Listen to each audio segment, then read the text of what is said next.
3 subjects के marks input करने हैं, उनकी परसेंटेज कैलकुलेट करनी है। परसेंटेज कैलकुलेट करने के बाद आपको करना क्या है, ग्रेड को प्रिंट करना है। और ग्रेड के लिए कंडीशन है, अगर मेरी परसेंटेज 80 से ज़्यादा आती है तो एस ग्रेड, 60 से 80 के बीच में आती है तो ए ग्रेड, 50 से 60 में बी, 40 से 50 के बीच में सी, और 40 से कम अगर किसी की परसेंटेज आ रही है तो उसको एफ ग्रेड में डालना है हमने। ये ग्रेड प्रिंट करनी है। तो अब इसमें क्या होगा, देखो स्टार्ट करेंगे अपनी। अब इसमें कंडीशन थोड़ी अलग तरीके से लगेगी। इफ कंडीशन स्टार्ट किया, सबसे पहला काम तो देखो हमारा क्या है, सबसे पहला काम तो मेरा यही है कि मुझे इनपुट करना है 3 सब्जेक्ट के मार्क्स। तो M1, M2 और M3, ये 3 सब्जेक्ट्स ले लिए। इनकी परसेंटेज अपने साथ साथ ही निकाल देते हैं। Percentage equal M1 plus M2 plus M3 into 100 divide by 300, सीधा परसेंटेज आ गई। परसेंटेज अगर मेरे पास आ चुकी है तो अब मुझे ग्रेड प्रिंट करने के लिए कंडीशन लगानी है। तो पहली कंडीशन क्या थी मेरी, अगर परसेंटेज ग्रेटर देन इक्वल 80 है, इसको थोड़ा बड़ा कर देते हैं अपनी। अगर परसेंटेज ग्रेटर देन इक्वल है 80, ट्रू होने पे क्या होगा, ट्रू होने पे तो सीधा प्रिंट ही करना है मुझे, एस ग्रेड होगी, बस सीधी सी बात खत्म हो गया, खत्म। लेकिन अगर ये कंडीशन मेरी फॉल्स हो जाती है, अगर ये कंडीशन फॉल्स हो जाती है मतलब 80 से ज़्यादा नहीं है, तो क्या हो सकता है, तो यहाँ इसमें से कुछ भी हो सकता है। ये सारे 80 से कम ही है ना, 40, 30, 50 कुछ भी हो सकती है। तो अब मुझे दूसरी कंडीशन क्या है कि ये है 80 से 60 वाली। अब मैं क्या लगाऊंगा यहाँ पे, अगर मेरी परसेंटेज ग्रेटर देन इक्वल होती है 60 के। अब ग्रेटर देन इक्वल 60 का मतलब क्या होगा, देखो 80 से कम वाला जाएगा यहाँ पे, ठीक है ना। जब 80 से ऊपर होगी तो ये प्रिंट हो जाएगा, 80 से कम होगी तो नीचे आएगा। नीचे आते उसने चेक किया कि 60 से अब है क्या, तो अब ये कंडीशन बन गई 60 से ज़्यादा 80 से कम वाली। तो ये अगर ट्रू हो जाती है तो मुझे क्या करना पड़ेगा, ए ग्रेड प्रिंट कर दी मैंने, ट्रू हो गया।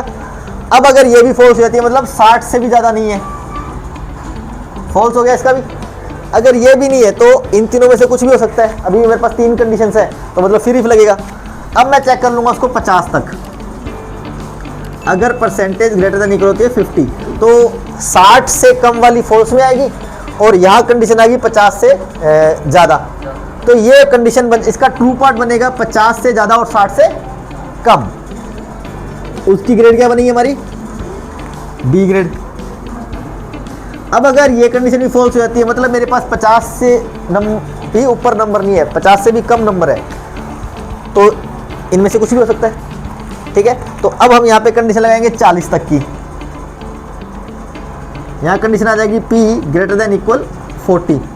अगर ये कंडीशन ट्रू है तो इसका मतलब है 40 से 50 के बीच वाला, 40 से 50 के बीच वाला क्या है, सी ग्रेड,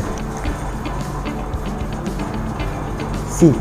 और उसके बाद अगर ये कंडीशन भी फॉल्स हो जाती है तो 40 से कम है नंबर, तो उसका तो सीधा ही पता चलेगा एफ ग्रेड ही है, कंडीशन लगाने की जरूरत ही नहीं है ना। ये कंडीशन फॉल्स होने का मतलब क्या है कि 40 से कम है नंबर, और 40 से कम होने का मतलब क्या है, एफ ग्रेड, ठीक है। और नीचे कर देंगे अपनी एंड, ठीक है। अब देखो इस प्रोग्राम में होगा क्या, इस प्रोग्राम में ये होगा, ये जो चीज चल रही है ना, देखो एक सीढ़ी की तरह चल रही है, तो इसे एलसीफ लैडर कहा जाता है। मतलब ट्रू पार्ट में कंडीशन नहीं आ रही, फॉल्स में कंडीशनें आती जा रही है। आ रही है फॉल्स में, किसी भी ट्रू में कोई कंडीशन नहीं है। तो मैंने जैसे आपको बताया, इफ़ के जो पार्ट होते हैं, सिंपल इफ़ जिसमें केवल ट्रू पार्ट होता है, इफ़ एल्स जिसमें ट्रू और फॉल्स दोनों होते हैं, नेस्टेड इफ़ जिसके प्रोग्राम हमने पहले किए थे जिसमें अपने पास इफ़ के अंदर इफ़ कंडीशन आती रहती है, और ये है else if ladder. Else if का मतलब एल्स पार्ट में, एल्स का मतलब फॉल्स पार्ट में, फॉल्स पार्ट में इफ़ बनते जा रहे हैं, ट्रू पार्ट में डायरेक्ट वैल्यू आ रही है। तो देखो जब ये ट्रू होगा तो प्रिंट किया, फॉल्स हुआ तो दूसरी कंडीशन, ये फॉल्स हुआ तो दूसरी कंडीशन, ये फॉल्स हुआ तो दूसरी कंडीशन, ये फॉल्स हुआ तो फिर खत्म पार्ट। तो ये आपके पास जो प्रोग्राम है ये एल्स इफ लैडर का है, मतलब है तो ये भी इफ कंडीशन ही, इफ के टाइप है, ठीक है। सिंपल इफ, दूसरा एल्स इफ जो नॉर्मल ट्रू और फॉल्स होता है, तीसरा नेस्टेड इफ, और जो ये चौथा हमने अब किया है आज, ये है एल्स इफ लैडर, ठीक है। इसे एल्स इफ कहते हैं क्योंकि इसमें एल्स पार्ट में इफ आता जा रहा है। तो ये हमारे पास प्रोग्राम आ जाएगा और हमारा रिजल्ट आ जाएगा, बात खत्म। ठीक है।